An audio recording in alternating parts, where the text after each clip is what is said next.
बालिनको प्रभाव ट्रम्प र C Jinping जत्तिकै। विश्वभरिकै हेर्नु तपाईँ आफै सी जिनपिङ सँगसँगै पर्नु भनेको त होइन, ट्रम्पहरू सँगसँगै पर्नु नेपालको लागि कति उत्साहित काम हो त होइन। भारतमा समेत बालेन जस्तै नेताको माग भएको भन्दै सागर ढकाल दङ्गै। अहिले बालेन शाह जस्तै मान्छे चाहिन्छ भनेर भारतमै माग हुन थालिसक्यो। आफै हेर्नु त अब भारतकै राजनीति तरङ्गित हुन थालिसक्यो।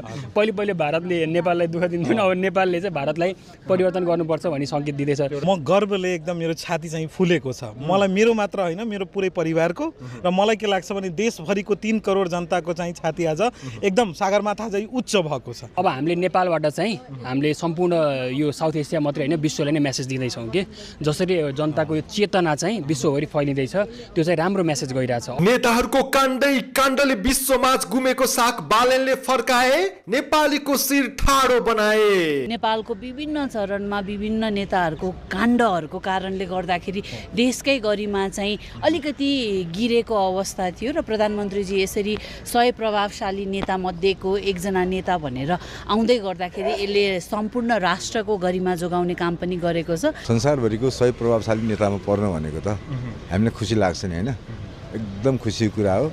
सब नेपालीले चाहिँ प्राउड गर्नुपर्ने विषय हो यो। एकदम खुसी छौँ हामी, देशभरिको जनताले पत्याएर भोट दिनु भएको छ होइन प्रधानमन्त्रीको रूपमा। दर्शकबिन प्रतिष्ठित अन्तर्राष्ट्रिय सञ्चार माध्यम टाइम म्यागजिनले प्रधानमन्त्री बालेन्द्र शाहलाई विश्वका शक्तिशाली राजनीतिज्ञ, कलाकार र चिन्तकहरूको 100 प्रभावशाली व्यक्तिहरूको सूचीमा उनलाई समेटिएसँगै विश्वभरका नेपालीहरूको खुसीको सीमा छैन। यो हामी सम्पूर्ण नेपालीहरूको लागि अत्यन्तै गर्वको क्षण हो। विश्वले 100मा जुन राखेको छ हाम्रो सम्मानित प्रधानमन्त्रीलाई, त्यो हरेक क्षेत्रले बुझ्नेछ भन्ने महसुस गरेका छौँ। 36 वर्षीय शाहलाई हिप हपका पूर्व स्टार र नेपालको इतिहासकै कान्छो प्रधानमन्त्रीका रूपमा चित्रण गर्दै प्रभावशाली व्यक्तिको सूचीमा समावेश गरिएको हो।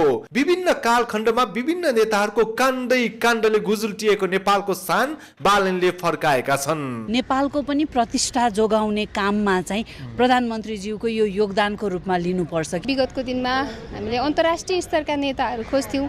35 वर्षको यो देशमा भयो अरे होइन, 32 वर्षको अर्को देशमा भयो अरे भनेर खोज्दै गर्दा आज नेपालले एकजना यङ डाइनामिक लिडरलाई पाएको छ र त्यो पनि जनताले अपेक्षा गरेको, जनताले अति धेरै मानेको, विश्वास गरेको र जनताको प्रिय पात्र हाम्रो बालेन्द्र शाहज्यू अहिले विश्वकै शक्तिशाली 100 नेता मध्ये एकमा चुनिनु भएको छ। एकदमै खुसी लागेको छ। अब सामान्य सभामुखले पनि यस्तै भन्नुभएको मैले सुनेको थिएँ, त्यस कारणले गर्दा यो सही ढङ्गले चल्छ। सार्वजनिक लेखा समिति चाहिँ अन्तै दिने हो कि भन्ने प्रमुख प्रतिपक्षी दललाई नै होइन, एउटा कहिलेकाहीँ के हुन्छ भने संविधानको मर्मलाई हेर्नुपर्छ, अक्षरलाई होइन।